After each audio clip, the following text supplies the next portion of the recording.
परम सत्कार योग गुरु प्यारी सात संगत जी, राधा स्वामी जी। संगत जी, आज जो साखी आप सुनने जा रहे हैं वह एक बीबी की आप बीती सच्ची घटना है जी। आपसे विनती है जी, इस साखी को पूरा ज़रूर सुने जी। ये बात बड़े महाराज जी के समय की है। उस समय संगत इतनी नहीं हुआ करती थी और डेरा भी इतना विकसित नहीं हुआ था।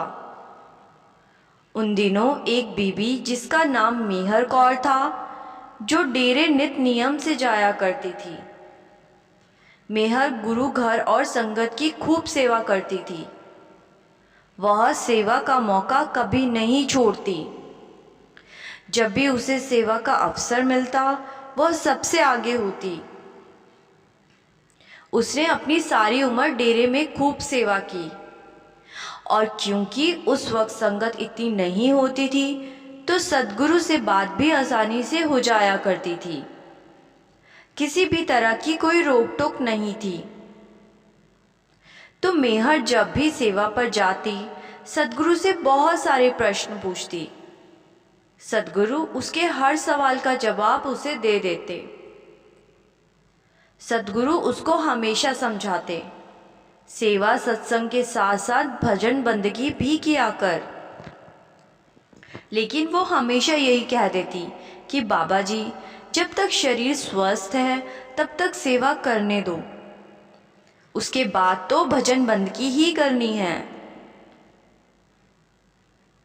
एक दिन सतगुरु उसके सपने में आकर उसे कहते हैं कि मेहर बेटा तैयार हो जा, मैं तुझे ठीक एक दिन बाद ले जाऊंगा। तो वह एकदम से जाग गए और खिलखिला के हंस पड़ी। लेकिन उसके मन में एक दुविधा थी कि मैंने तो अपनी सारी उम्र गुरु घर की सेवा में ही गुजार दी, मैंने तो भजन बंदगी की ही नहीं, तो क्या मैं सचखंड की भागीदार नहीं बनूंगी। तो वो जल्दी से सतगुरु से मिलने पहुंचे और उसने यह प्रश्न सतगुरु से पूछ लिया कि सतगुरु जी, आज मुझे सपना आया कि आप मेरे पास आए और मुझे कहकर गए कि मैं तुझे ठीक एक दिन बाद लेने आऊँगा। इस पर सतगुरु जी भी खिलखिलाकर मुस्कुरा पड़े और सतगुरु जी ने कहा कि अब क्या पूछना है तुझे। तो मेहर ने कहा कि सतगुरु जी, मैंने अपनी पूरी उम्र संगत और गुरु घर की सेवा में गुजार दी, भजन बंदगी नाम की कमाई तो मेरे से हुई ही नहीं, तो क्या मैं सचखंड की भागीदार हूं भी या नहीं। तो यह सब सुनकर सतगुरु जी फिर से मुस्कुरा पड़े। सतगुरु जी ने कहा, बेटा, जो मेरी संगत की सेवा करता है उसे तो मैं हर हाल में सचखंड लेकर ही जाऊंगा, फिर चाहे जो हो जाए, और उसे भजन सिमरन करवाना भी मैं जानता हूँ। तू आज घर जाकर भजन पर बैठ जाना, तेरे सारे सवालों का जवाब तुझे उसी में मिल जाएगा। तो उस बीवी ने सतगुरु जी का यह हुक्म माना और जब वह घर गई तो उसने अपने घर वालों को सभी को बोल दिया कि आज के दिन मुझे कोई परेशान ना करे, मैं आज किसी से भी बात नहीं करूंगी, आज कोई भी मेरे कमरे में नहीं आएगा। तो वो अपने कमरे में अंदर से कुंडी लगाकर अंदर बैठ गई और लगातार बैठी रही। सुबह से लेकर शाम हो गई, अब तो रात भी हो गई। घर वाले भी हैरान हो गए कि यह क्या हुआ, बेबे को अभी तक बाहर क्यों नहीं आई, कहीं कुछ हो तो नहीं गया।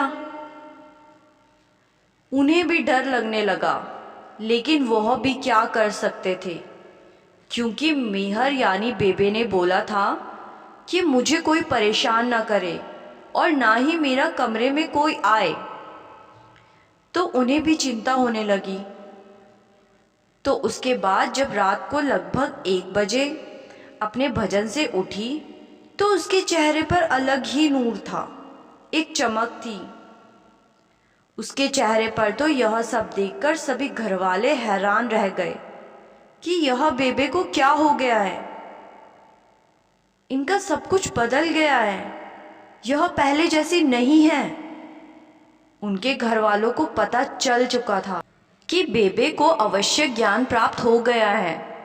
अगले ही दिन सुबह मेहर सीधा डेरे सतगुरु के पास गई और बोली, बाबा जी, आपने तो कहा था कि आप मुझे लेने आओगे, फिर आप आए क्यों नहीं? मैं तो आपका इंतज़ार कर रही थी। देर रात तक इंतज़ार किया, लेकिन आप नहीं आए। सतगुरु ने मुस्कुराकर कहा कि बेटा देख, मैं तुझे लेने आया था, तभी तो तू इस ज्ञान को प्राप्त कर पाई है। मैं तुझे लेने आया था, मैं तेरे पीछे ही था जब तू ध्यान में थी, ताकि तेरे को कोई दिक्कत ना आए। और देख, अब तूने सब जान लिया है, अब तूने तो मरकर भी देख लिया है। अब तुझे किस चीज़ का डर? अब तुझे मौत से भी कोई डर नहीं। तो मेहर की आंखों में आंसू निकल पड़े और सतगुरु के चरणों में गिर पड़ी। तो ये देखकर वहाँ बैठी सारी संगत की आंखों में भी आंसू आ गए। सतगुरु ने उस समय वहाँ पर मौजूद संगत को यही कहा कि मैं तुमसे यही कहता हूँ कि जीते जी मरकर देख लो। जीते जी जो करना है कर लो, बाद में कुछ नहीं होने वाला। मौत के बाद सब कुछ खत्म हो जाएगा। जिसने जीते जी इस बात को जान लिया वही ज़रूरी है, बाकी सब तो कहीं कहाई बातें हैं। इसलिए तो मैं कहता हूँ, जीते जी मर जाओ, ताकि तुम्हें मरते वक्त किसी भी तरह की कोई तकलीफ़ ना हो। क्योंकि जब कोई भी मरता है तो उसे तकलीफ़ होती है, क्योंकि उसने जीते जी मरकर नहीं देखा होता। मरते समय रूह जब पैरों के तलों से ऊपर की ओर सिमटने लगती है तो बहुत तकलीफ़ होती है। इसलिए तो तुम्हें कहता हूँ कि भजन बंदगी करो, नाम की कमाई करो। लेकिन हम लोग नहीं समझते। हमें लगता है परिवार के एक सदस्य को भजन बंदगी पर लगा देते हैं, बाकी सब अपने आप काम पर लग जाएंगे। जो भजन बंदगी और नाम की कमाई करेगा वही पाएगा। ऐसे नहीं कि भजन बंदगी मैं करूं और उसका फल मेरे परिवार को मिल जाएगा। फिर सद्गुरु ने फरमाया कि जो भजन बंदगी करता है उसी का पार उतार होता है, बाकी सब यही गोते खाते रहते हैं। सद्गुरु बोले कि भाई, जितनी मर्जी सेवा कर लो, जितने मर्जी सत्संग सुन लो, कुछ नहीं होने वाला। जो कुछ भी आपको मिलेगा आपकी भजन बंदगी के ज़रिए मिलेगा। जैसे एक बच्चा अपने मास्टर की बहुत इज्जत करता है, रोज़ सुबह जाकर उनके पैर छूता है, लेकिन वह पढ़ाई नहीं करता, तो क्या फ़ायदा हुआ? हमारी हालत भी ऐसे ही है। इसलिए हमें करनी में लगना है और हमें जो कुछ भी मिलेगा अपने अंदर से ही मिलेगा। हमें उसकी भक्ति में लगना है। संगत जी, इसी के साथ आपसे विदा लेती हूँ। साखी अच्छी लगी तो वीडियो को लाइक, शेयर और चैनल को सब्सक्राइब करना ना भूलें।